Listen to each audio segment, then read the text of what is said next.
Hey everybody, welcome back to Mondays with Michaela.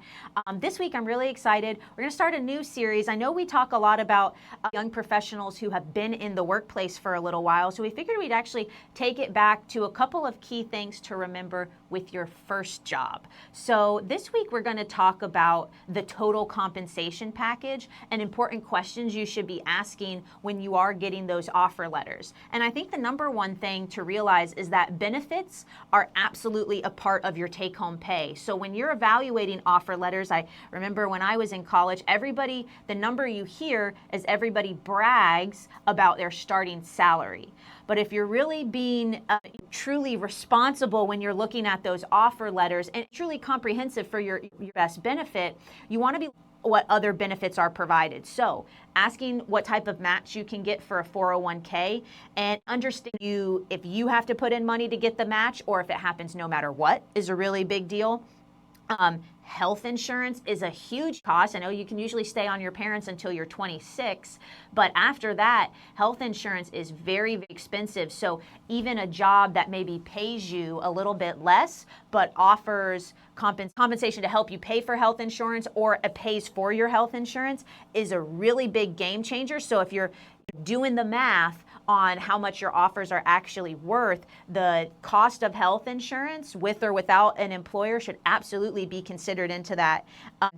You also want to understand what the PTO package is. And if that's important to you, you want to know how many days off can you get? What do holidays look like? Because a lot of companies, they might not give you as much PTO, but they could be more nimble around the holidays. And maybe they always give an extra day on Easter or they always give an extra day on Christmas. So it's not just the actual PTO that they offer you, but it's also what's their holiday schedule, because that will give you a better idea of maybe what your flexibility is to travel and go do things.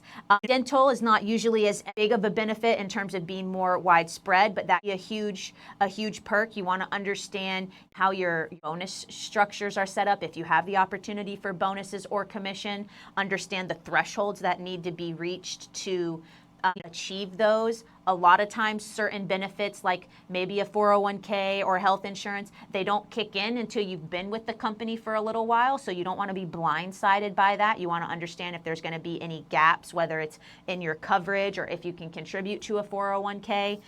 All of these things are really important in order to have a total analysis of your job offers. And it's worth asking, and companies that do have very rich benefits packages might have a total compensation analysis where instead of you having to run the numbers for yourself, they might provide you with that. This is how much we're offering you. This is the PTO. This is what the benefits are worth. So your total compensation package is really X. And it's that bottom line total compensation that you should be really evaluating when you're looking at your first job opportunity.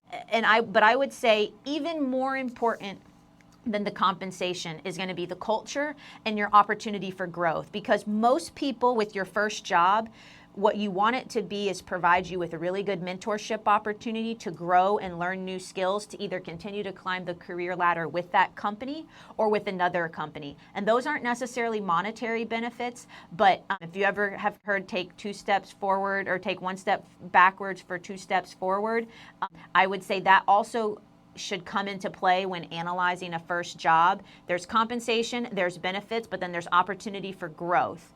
And the compounding effect of your growth to be in a place that provides you better mentorship or more opportunities to progress up in the company is worth a couple $1,000s on the compensation package. So I hope this helps, and I hope that you can make the best decisions possible for your first job, but these are just a couple things that you should look out for and make sure that you're looking at when you're evaluating the different opportunities that you have for work. All right, guys, we'll talk next week. Bye.